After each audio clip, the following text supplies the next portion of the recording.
Hi, Star Pots here from Dreamweavers, and I'd like to talk with you today about coping with caring connection during these stay-at-home times and beyond.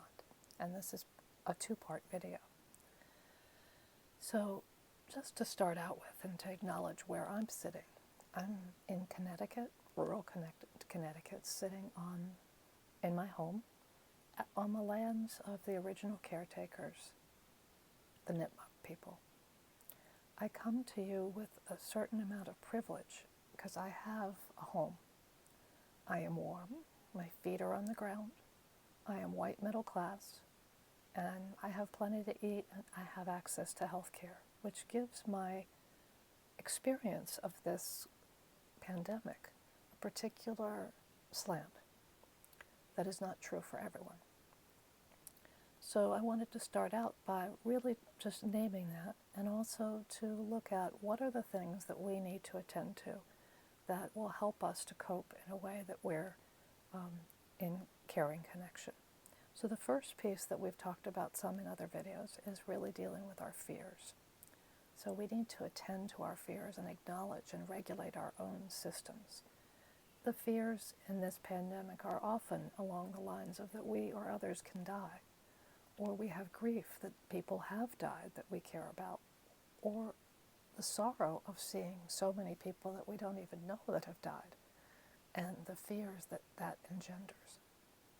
Fear is in the body, so we have a response where we can feel that our body, fear is really actually a self-protective mechanism. It's there to help us protect ourselves. But it can be stuck on or it can be stuck on off. So on would look like we're hypervigilant, we have a hard time sleeping, we have all kinds of signs of we're looking for where the threat might be. Or off can be where we have low motivation, where we're sort of in a freeze state, or we're more immobilized and we just don't know what to do. We have to deal with these things because they're the personal level that affects how we can deal with anything else. So I've mentioned in other videos what helps us to do that, but the personal ripples into the universal. So it's important that we take care of ourselves. Thich Nhat Hanh, a well-known and loved meditation teacher, talks about at times we need to close the shutters of our huts to protect the candle from the storms outside. So regulation, which really means about being able to have some sort of regulated riding of the waves. It doesn't mean being calm and happy all the time. It means being able to have a range of emotions. It's vital. And self-care is one of the ways that we get to that, especially when we're in a time that feels more frightening. So we've talked about that in other videos, being in nature, having practices, meditation, blogs, poetry, reading, cooking, gardening, staying present. These are all practices that help us really get a sense of our internal safety. So all of that is important. However, we can close the shutters too much, and that creates a collapsing into circular thoughts.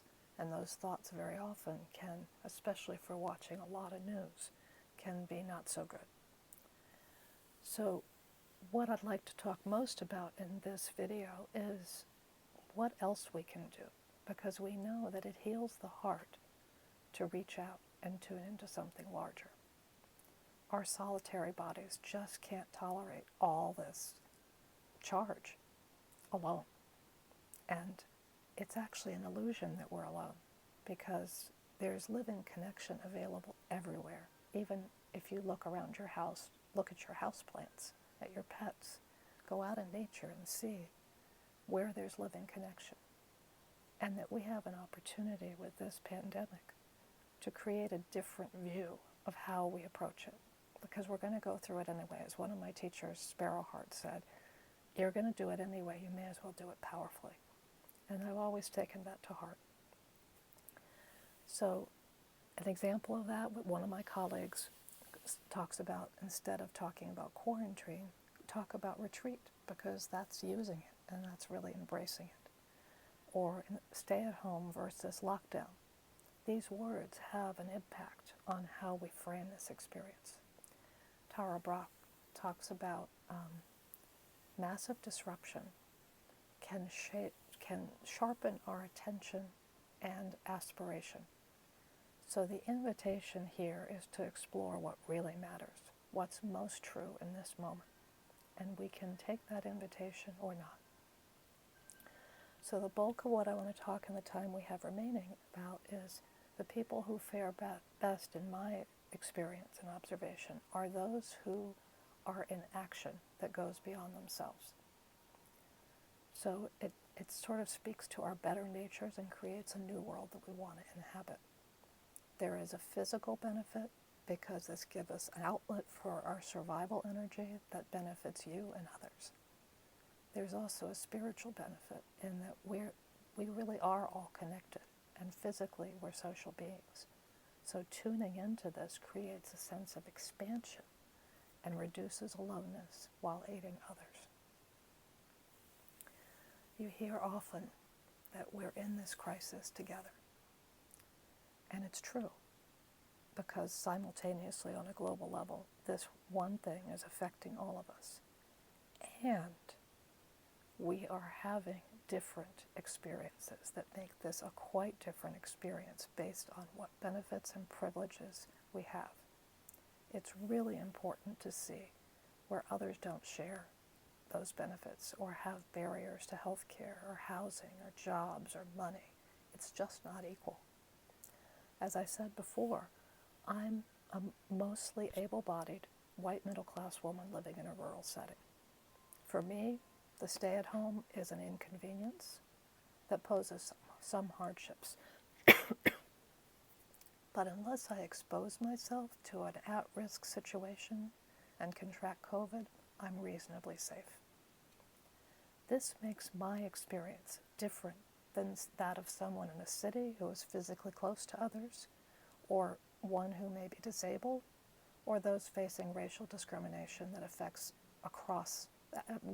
their access across the board to health care, housing, safety, and money. So, for example, Asian people have been threatened, shunned, and attacked because this has been characterized as a Chinese disease. Native people, like the Mashpee Wampanoag, in the midst of responding to COVID, are having their land trust taken away, which not only deprives them of their land, but removes federal assistance that helps them respond to this pandemic. Black people in an anti-black culture, before COVID, had 2 times higher infant mortality and 3 times higher maternal childbirth mortality rates than white people.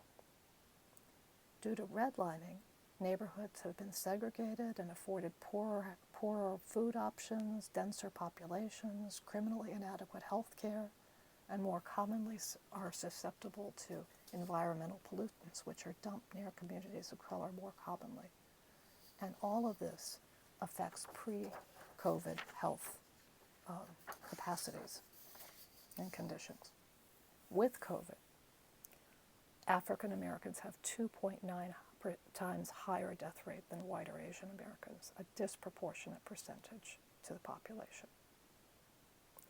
There's also an effect for the lowest income folks, who are more likely to be essential workers, which puts them at higher risk. Bus drivers, store clerks, personal health aides. If this disturbs you, good, because it means that it's hit something in your heart. And we have a choice. We can be immobilized and look the other way, or we can act. What kind of new world do we want to create? For white folks or white adjacent or passing people, we can use privileges and benefits to act to create collective, collaborative community care. For all folks, connection and mutual aid is what we're being called to.